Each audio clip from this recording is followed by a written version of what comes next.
So this is how we were taught to write. We were taught to write in a linear order. So we begin with an introduction, which is probably the worst thing we can begin with today, because what happens when you see an introduction? You tend to skip through it. Skip. Now, listen, and this is very, very critical. We have to be brutally honest, and brutally honest, looking at ourselves as readers, we understand more about how other people read. So you're exactly right. We see an introduction. We usually want to skip it. We tend to skip it because it's not important, right? Like, get to the action. What do you want to say? It's don't waste my time with introductions. It's boring. Okay, so -1 to school, 0 so far for everything else. So then we start writing the subject. Only now we are starting to say what we want to talk about. And then we have the claim we have to establish.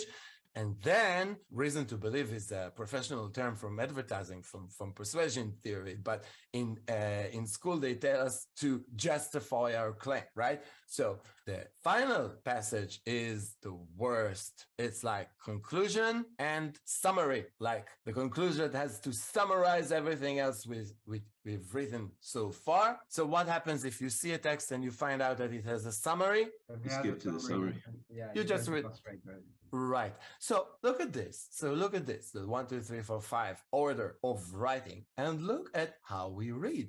So now you are on Facebook, right? You're surfing on Facebook and you're in the newsfeed, and you happen to come upon a specific post of a specific person that you like, and you're mostly interested in their content, and you read the first 2 lines, and the first 2 lines are interesting. So you do the most common mistake people do in this situation. You click read more, and like a scroll opens. So what do you do then?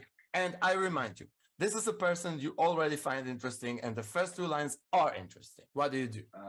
I guess, okay, so you click it and a big text shows up. Well, you start to scan. First, you start to see how long it is. Where do you start your scanning from? Be honest. From like the bottom up. I don't know. It depends on Look. Yeah. You read the topic, you go right to the end. And if the end is interesting, you scan upwards, backwards, through bullets and passage beginnings, right? So notice a huge difference between how we were taught to write 1, 2, 3, 4, 5 and how we actually read 1, 5, 4, 3, 2. Okay, so nobody teaches that at school, right? But we are here to tell effective stories. And in order to tell effective stories, we have to understand how the reader addresses and how he reads the text, how he consumes the text.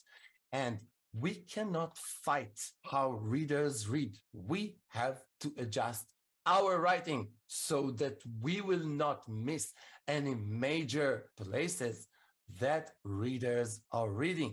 So if I want to tell a story and I have a long story to tell on social media, I will have to start by writing something that is attention grabbing and relatable. And I will have to tell my audience, look, I'm talking about you, because it's always about the audience. It's never about the product. It's never about the business. It's never about the service. It's about you. You are the center of the story, right? So I'm saying, this is you. This has to be the introduction, because if this isn't you, you move on. If this isn't you, so is this you?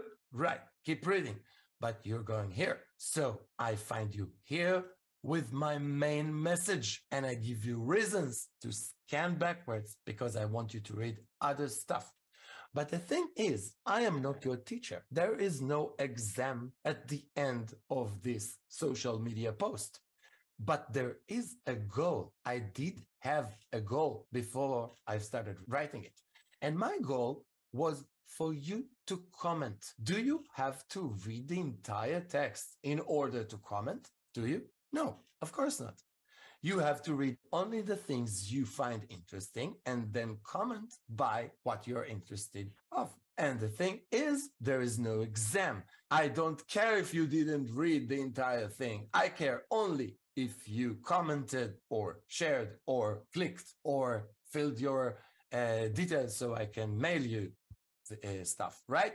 So this is the very, very important difference between writing for school and writing for advertising and writing for social media and telling a story that we have to understand how the audience behaves in the platform, how do they read in the platform, and then we have to use it to our advantage and use our practices and our knowledge in storytelling, adjusting it to how people read today.